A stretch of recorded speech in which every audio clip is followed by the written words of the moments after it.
مجھے پتہ ہے کہ نہیں کبھی وقت ہے اور بھوک بھی لگی ہوئی ہے، اور اگر کہیں تو دعا کر لیتے ہیں، اگر کہیں تو بہت دے کر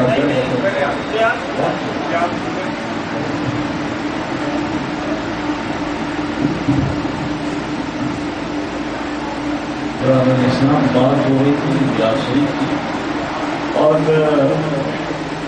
اصل میں پتہ کیا ہے، فرقے اتنے زیادہ بن گئے ہیں، اور یہ میں نہیں کہہ رہا تھا، نبی علیہ السلام نے آج سے 1400 سال پہلے فرمایا کہ میری امت جو ہے یہ 73 فرقوں میں تقسیم ہو گئی، اور صرف ایک جماعت ناجیہ ہوگی جو نجات پائے گی، کلہم فی النار، وہاں سب دوزخ میں جائیں گے۔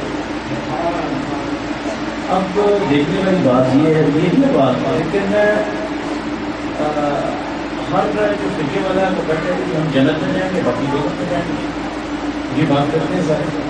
وہ ایک بیچاری اہل سنت ہے جس سے سارے نکلے، فرقہ کہتے ہیں کہ فرق کر دیتا ہے، اہل سنت فرقہ نہیں کر دیتے، باقی فرقے کسی کی عمر 100 سال ہے، کسی کی 150 سال ہے، اور یہ جو فرقے ہیں سارے دعویٰ کر رہے ہیں جنت میں کہ ہم نے جنت میں جانا ہے، اور سارے ہی بات کر اہل سنت کو کہتے ہیں کہ دوزخ میں جائیں گے۔ یار بس بیٹھو آپ چھوڑ دو، بیٹھ دو، باقی جو ہے وہ سارے یہ بات کہہ رہے ہیں یہ دوزخ میں جائیں۔ اب یہ میں بتانا چاہتا ہوں، پہلی چیز ہی ادب ہے، ادب نہیں ہے تو کچھ بھی نہیں ہے، کیا فائدہ ہے اس میں ادب ہی نہیں ہے، کوئی ادھر باتیں کر رہا ہے، کوئی ادھر باتیں کر رہا ہے، تو یہ تو بات نہیں ہے، ادب ہے۔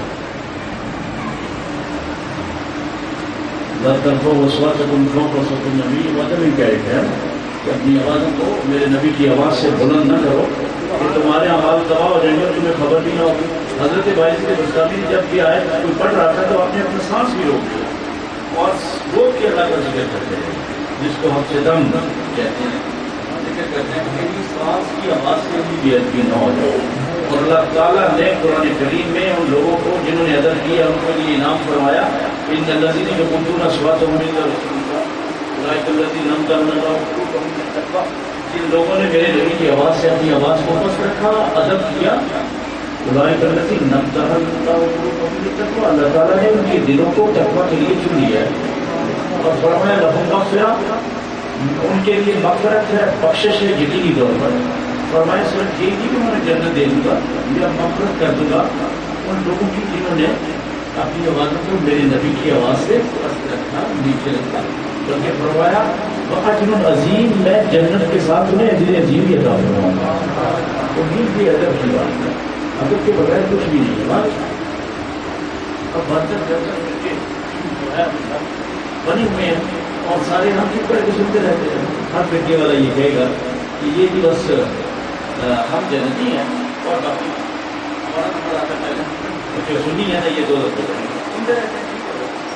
اب اللہ تعالیٰ نے قرآن کریم میں فرمایا جو غور سے سنے اور نوٹ کریں، فرمایا انما ولیکم اللہ ورسولہ والذین آمنوا، فرمایا اللہ تمہارا ولی ہے، ورسولہ، اور اس کا رسول بھی تمہارا ولی ہے، اور والذین آمنوا جو کامل ایمان والے صالحین ہیں اور یہ ہیں، فرمایا وہ بھی تمہارے ولی ہیں۔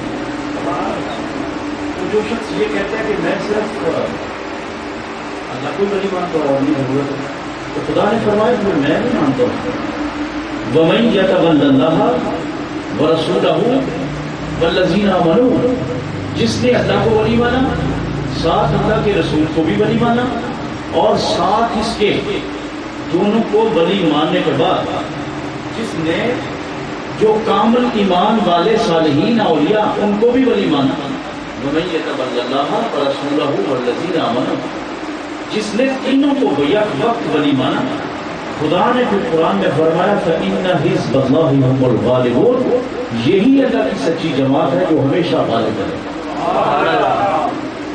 اب یہ اللہ نے کس جماعت کو فرمایا ہے کہ یہ اللہ کی جماعت ہے جو اللہ کو ولی مانے ایک وقت میں، اور اس کے رسول کو بھی ولی مانے، اور اولیاء کو بھی، صالحین کو جو کامل ایمان والے ان کو بھی ولی مانے۔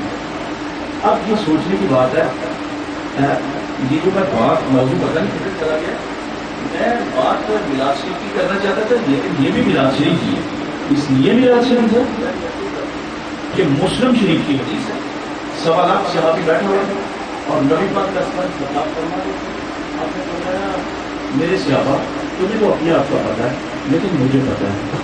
ایک وہ شخص جو مدینہ طیبہ میں آیا نہیں، داخل ہی نہیں ہوا، اس نے کسی کو دیکھا ہی نہیں، نہ اسے کسی نے دیکھا. تو سرکار نے فرمایا مجھ سے صحابہ لیکن مجھے پتا ہے کہ میرا کیسا محبت والا ہے، میرا کیسا غلام ہے جس کا نام اویس کرنی ہے اور ملک یمن میں رہتا ہے. فرمایا اے عمر اور اے علی، یہ مسلم کی حدیث ہے، بات سنا. میں عمر اے علی، میں تم دونوں کو بشارت دیتا ہوں، خوشخبری دیتا ہوں، میرے بعد تم اس کو ملو گے جا کے. وہ ایمان ہوتا ہے. پھر آپ نے فرمایا کہ تم نے ضرور جانا ہے، ضرور ملنا ہے. رسول اللہ کرتے ہیں یا رسول اللہ خدا کو ہمیں کیا اس سے آپ کی ذات. آپ نے فرمایا تم نے ضرور جانا ہے، ضرور ملنا ہے، میرا اس کو سلام بولنا ہے اور میرا یہ پیغام دینا ہے اس کو. یہ کون پیغام دینے والا ہے؟ جس کو شفیع المذنبین کہتے ہیں، جس کے پاس شفاعت کبریٰ ہے، جو امام المرسلین ہے، جو وجہ تخلیق کائنات ہے، جو سبب تخلیق کائنات ہے. وہ فرما رہے ہیں کہ میرا ان کو سلام بولنا اور ان کو اس کو کہنا اب ایسے کرنے کو کہ میرا پیغام ہے کہ وہ میری امت کی بخشش کے لیے دعا کرو. یہ بات بڑی قابل اور کہ شفیع المذنبین اس کو کہہ رہے ہیں جو نہ نبی ہے، نہ صحابی ہے، نہ تابعی ہے. وہ کیا ہے؟ وہ وقت کا ولی تھا. محبت رسول کی وجہ سے اللہ تعالیٰ نے اس کو مقام ولایت عطا کیا. پھر خیر وہ اللہ کا حصہ ہے کہ آپ نے بھیجا، آپ نے پتہ کیا بھائی یمن کے حاجی انہوں نے بتایا کہ وہ تو دیوانہ سے پاگل سے لوگ ہنستے ہوتے ہیں، وہ روتا رہتا ہے وہیں جا کے جہاں لوگ خوش ہو رہے وہ وہاں پہ. آپ نے کہا اس کو پکڑ لو اور لیا اور آپ چلے گئے اور انہوں نے آپ کا پیغام دیا اور انہوں نے دعا فرمائی. لیکن سوال یہ ہے کہ یہ کیوں ایسے ہوا کہ نبی پاک علیہ السلام نے یہ رخ موڑ دیا، یہ راستہ بتا دیا، یہ عقیدہ بتا دیا کہ میں بظاہر نظر نہیں ہوں گا لیکن اگر مجھے تم نے پانا ہے تو پھر تم ولی کامل کے پاس چلے جاؤ گے تو رسول بھی مل جائے گا اور خدا بھی مل جائے گا. ایک تو بھائی یہ بات. اور دوسری بات یہ ہے کہ یہ عجیب حالات ہیں دنیا کے. آپ جدھر دیکھو خوف ہے، ہر کوئی ڈر رہا ہے. یہ پہاڑ ہیں بڑے اتنے تگڑے ہیں اور سینے سپر ہیں لیکن ڈر رہے ہیں تو کوئی سب تراش نہ ڈر رہے ہیں کہ کوئی کلہاڑے والا نہ آ جائے ہمیں کاٹ دے. یہ گھاس جو ہے یہ پریشان ہے، ڈر رہی ہے کہ کوئی چھپایا آ کے مجھے کھانا. مزدور جو ہے وہ سرمایہ دار سے ڈر رہا ہے، جو ماڑا ہے وہ تگڑے سے ڈر رہا ہے اور طاقتور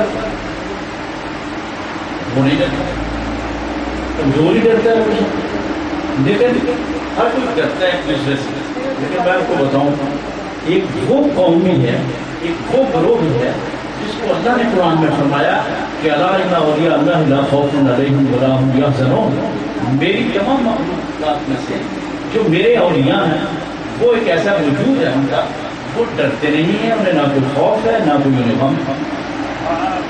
ایک ایسی جماعت ہے جو ڈرتے بھی نہیں اور وہ خوف بھی نہیں کھاتے. اور اب اللہ تعالیٰ نے فرمایا ہے ان کی شان یہ بتائیے کہ جب بندہ میرا ہو جاتا ہے، جب میں اس کو اپنا قرب عطا فرماتا ہوں، فرمایا میں اس کے ہاتھ بن جاتا ہوں، میں اس کے پاؤں بن جاتا ہوں، میں اس کی آنکھ بن جاتا ہوں جسے وہ دیکھتا ہے. اب سوال یہ ہے یہاں کہ خدا تعالیٰ کا تو جسم ہی نہیں ہے، یہ کیا ہو گیا؟ خدا تمہارا غسل شریف بندہ کہ میں ہاتھ بن جاتا ہوں، پاؤں بن جاتا ہوں، اس کی نظر بن جاتا ہوں. خدا کے جسم بھی نہیں ہے، نظر بھی نہیں ہے، پاؤں بھی نہیں ہے. یہ کیا مطلب؟ خدا کے جلوے اس ہاتھ میں ایسے آ جاتے ہیں. اس کی مثال یہ ہوں میں قرآن سے کہ حضرت سلیمان علیہ السلام یار آپ ایک ہیں جو کیا باتیں کر رہے ہیں. تو میں یہ اس کرنے لگا تھا